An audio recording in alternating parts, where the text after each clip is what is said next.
అమ్మా బిందు, రేపు నేను చూసుకోవడానికి పెళ్లి వాళ్ళు వస్తున్నారు. పెళ్ళేంటమ్మా, నాకిష్టం లేదని నీకు తెలుసు కదా. మళ్ళీ మళ్ళీ అదే ప్రస్తావన తెస్తారెందుకు? అలా కాదు, అబ్బాయి వాళ్ళ నాన్న మీ నాన్నగారికి బాల్యమిత్రుడంట. అలా మొహం మీదే కాదని చెప్తే అవమానించినట్లు అవుతుంది కదా. రేపు వాళ్ళొచ్చేది చూపులకే కదా. తిరిగి వెళ్ళిపోయాక ఏదో ఒక కారణం చూపించి క్యాన్సిల్ చేద్దాం. ప్లీజ్, మీ నాన్నగారి పరువు కాపాడ్డానికైనా ఒప్పుకోమ్మా అంటూ కూతుర్ని బతిమాలుతుంది కౌసల్య. సరేనమ్మా, నాన్నగారి పరువు సమస్య అంటున్నావు కాబట్టి ఒప్పుకుంటున్నాను. కూతురు సరే అనడంతో ఊపిరి పీల్చుకుందామే. మరుసటి రోజు రఘురాం వైదేహి దంపతులు తమ కొడుకు అశోక్తో హరినారాయణ ఇంటికి వస్తారు. రఘురాం మాట్లాడుతూ, ఇన్నేళ్ల తర్వాత మనిద్దరం కలవడమే ఎంతో సంతోషంగా ఉందంటే మనకి వెయ్యమందుకునే అవకాశం కలిసి రావడం మరింత ఆనందంగా ఉందిరా హరి. అవును రఘు, నాకు కూడా అలాగే ఉంది బదులిచ్చాడు హరినారాయణ. కాసేపట్లో బిందుని అందంగా ముస్తాబు చేసి అక్కడికి తీసుకొచ్చారు. అంత సంతోషకరమైన సమయంలో కూడా రెండు కుటుంబాల వాళ్ళ మొహాల్లో విపరీతమైన కంగారు కనిపిస్తోంది. ఒకరి ముందు మరొకరు బయటపడకుండా దాచుకుంటున్నారంతే. ఆంటీ, అంకుల్, నేను తనతో కాస్త పర్సనల్గా మాట్లాడాలి అని అశోక్ అనగానే రఘురాం వైదేహిలు కంగారుగా ఒకరినొకరు చూసుకున్నారు. ఇక ఈ సంబంధం కూడా చెడిపోయినట్టేనండి. నాకు కూడా అదే భయంగా ఉంది వైదేహి అంటూ వాళ్ళిద్దరూ చెవులు కొరుక్కున్నారు. సరే బాబు, అమ్మా బిందు వెళ్ళమ్మా అంది కౌసల్య. తల్లిని గుర్రుగా చూస్తూ ముందుకు కదిలింది బిందు. ఇద్దరూ పెరట్లోకి వెళ్ళి కూర్చున్నారు. అశోక్ మాట్లాడడం మొదలుపెట్టాడు.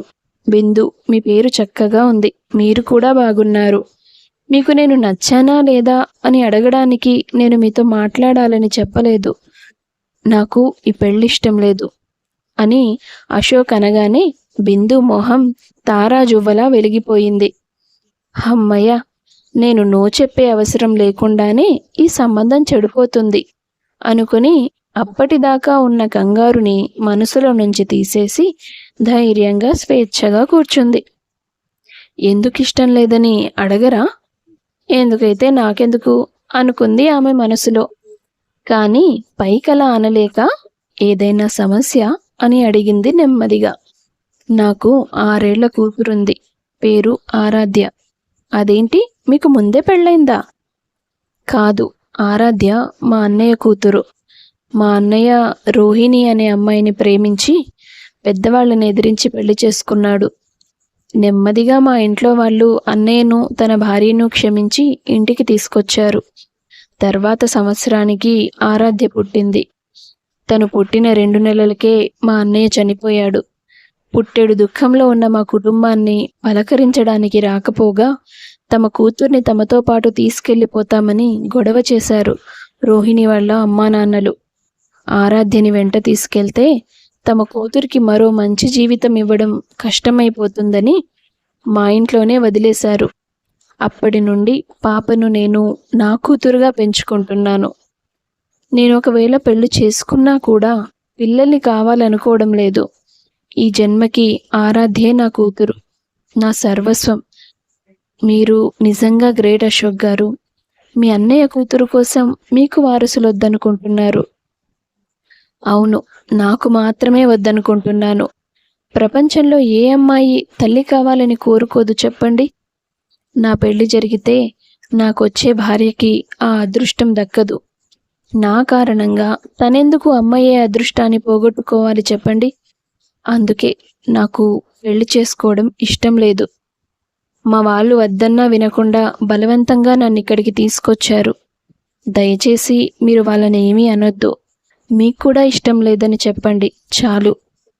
అశోక్ మంచి మనసు, వినయం ఆమె మనసును ప్రభావితం చేశాయి. కాసేపు తను ఆలోచనలో పడింది. అశోక్ అక్కడి నుంచి లేచి ఇంట్లోకి వెళ్ళిపోయాడు. వెనకాలే బిందు కూడా వచ్చింది. వాళ్ళిద్దరూ ఏం చెప్తారో అని 2 కుటుంబాల వాళ్ళు కంగారుగా చూస్తున్నారు. బిందు కాస్త ధైర్యం చేసి, అమ్మా, నాన్న, నాకు అశోక్ గారిని పెళ్లి చేసుకోవడం ఇష్టమే అని చెప్తుంది. అది విన్న అశోక్ ఒక్కసారిగా అవాక్కయ్యాడు. ఏరా, అమ్మాయికి ఏం చెప్పావు? ఏం చెప్తాను, ఆరాధ్య గురించి చెప్పాను. పిల్లలు కూడా వద్దని చెప్పాను. పెళ్లి ఒప్పుకోవద్దని కూడా చెప్పాను. మరి తనేంటి ఇలా షాక్ ఇచ్చింది? అన్నీ తెలిసి ఒప్పుకుందంటే ఆ అమ్మాయికి ఇష్టం ఉన్నట్టే కదా. ఇంకా నీకేంటి సమస్య? మారు మాట్లాడకుండా కూర్చో అని నెమ్మదిగా కొడుకుని బెదిరించి, అమ్మాయికి ఓకే అంటే మా వాడికి కూడా ఓకే. ఇక మనం వియ్యంకులం అయిపోయినట్టేరా హరి. రఘురాం మాట్లాడే వరకు హరినారాయణ, కౌసల్యలు ఇంకా షాక్లో నుండి తేరుకోనే లేదు. ఆ తర్వాత రెండు కుటుంబాల వాళ్ళు ఎంతో సంబరపడ్డారు. మొత్తానికి ఊహించని మరుపులతో ఆ పెళ్లి చూపుల కార్యక్రమం విజయవంతమైంది.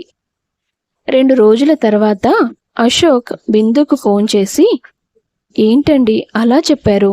నా కోసం మీ లైఫ్ని ఎందుకు స్పాయిల్ చేసుకుంటారు?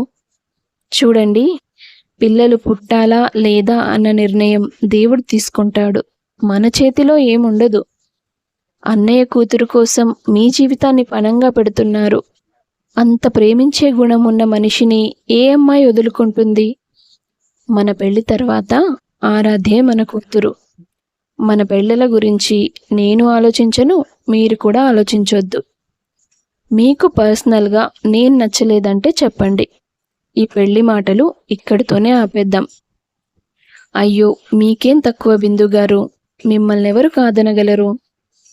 అయితే ఇంకేం ఆలోచనలు పెట్టుకోవద్దు. ఆరాధ్యకి నాన్న ఉంటే సరిపోదు, అమ్మ కూడా ఉండాలిగా. ఈ మాటతో నిజంగానే మీరు నా మనసును టచ్ చేశారు. నా కూతురికి అమ్మగా వస్తానన్నాక కూడా నేనెలా కాదంటాను?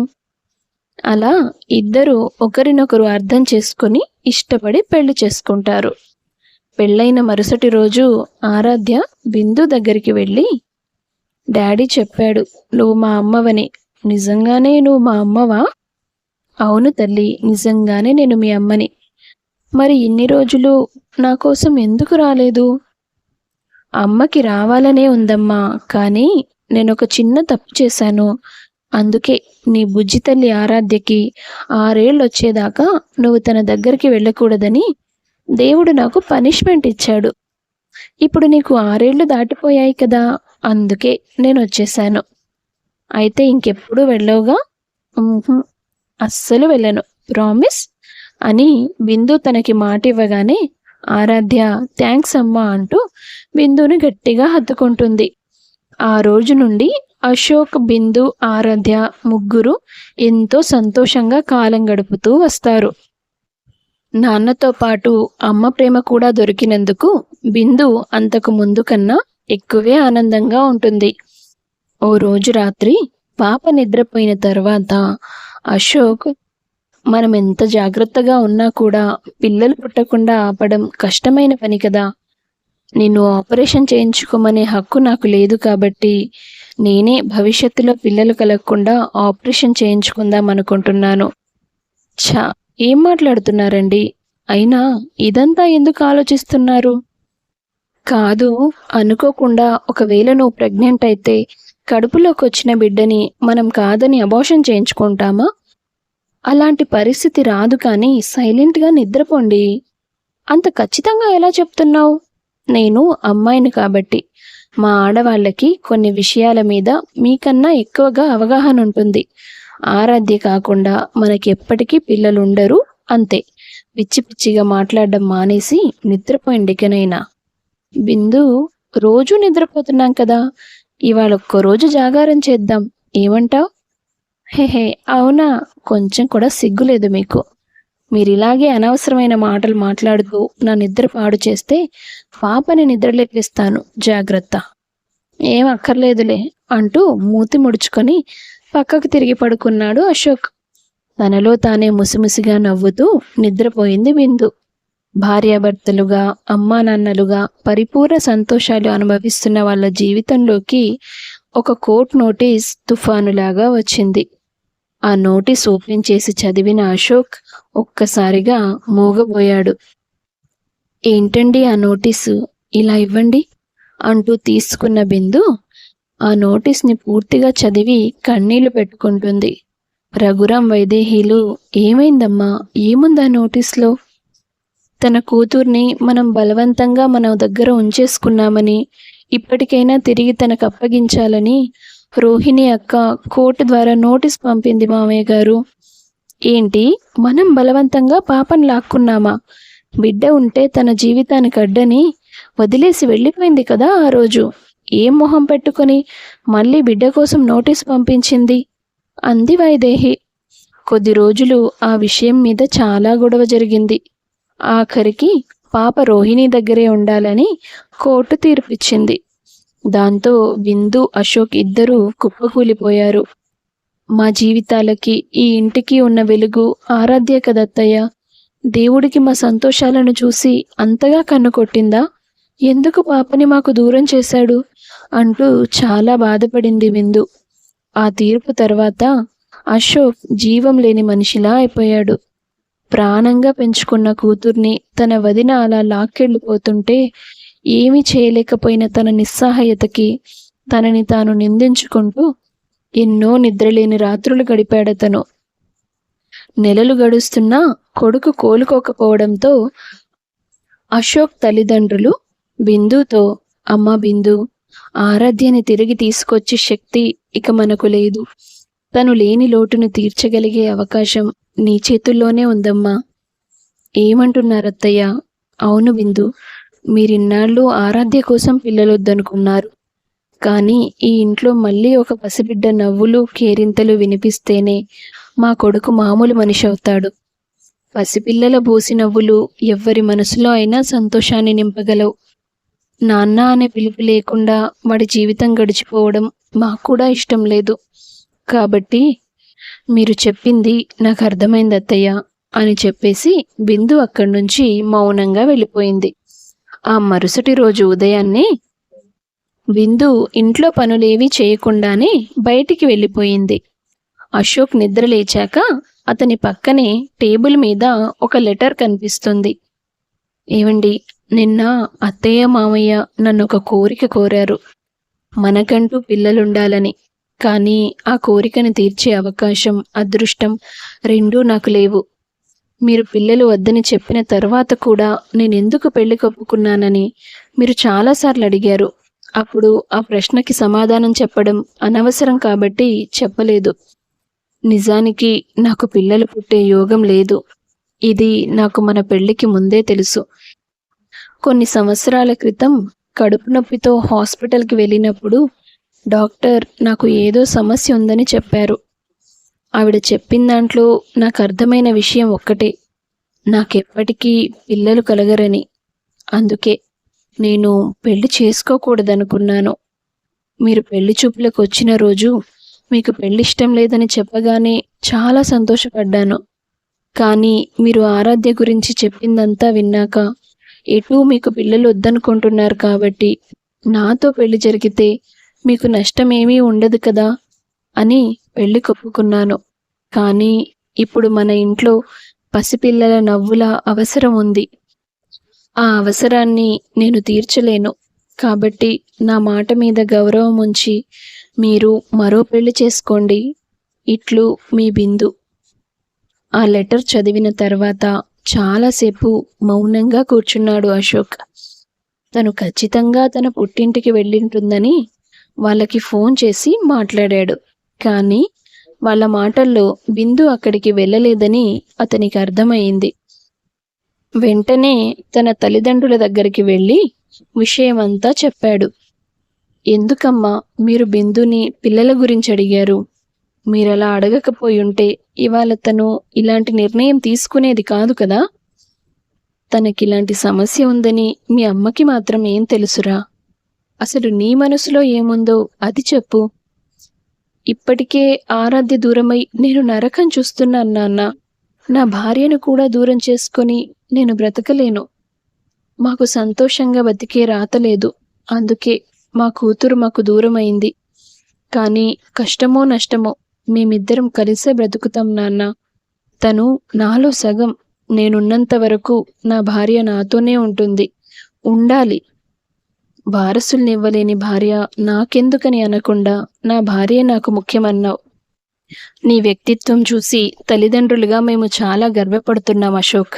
వెళ్ళు, ఎక్కడున్నా వెతికి కోడల్ని ఇంటికి తీసుకురా.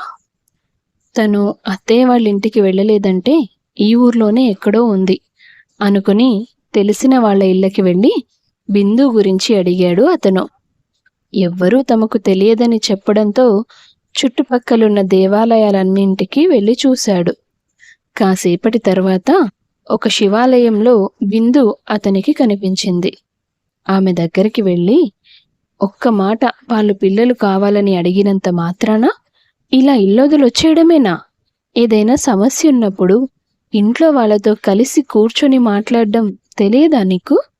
అంటూ భర్త కోప్పడగానే కన్నీళ్లు పెట్టుకుంటూ అతన్ని హత్తుకుంది ఆమె. పిచ్చిదానా, పిల్లల కోసం పెళ్ళాన్ని వదిలేసేవాడిలా కనిపించేనా నేను నీకు?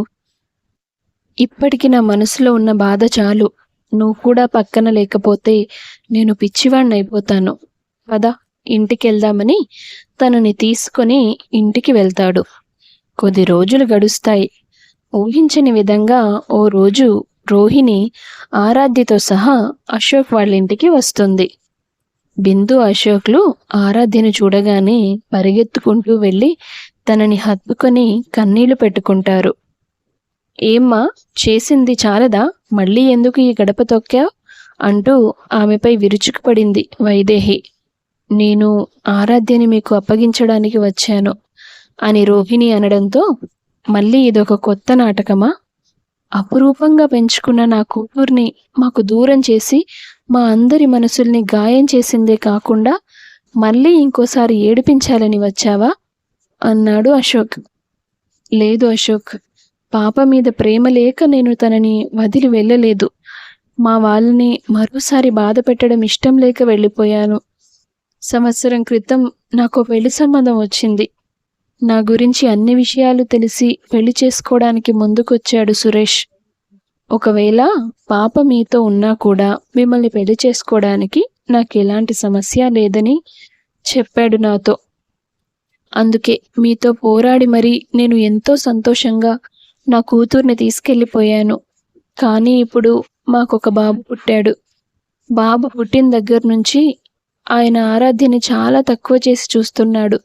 ఈ విషయంపై మాటిమాటికి మా మధ్య గొడవలు జరుగుతూ వచ్చాయి.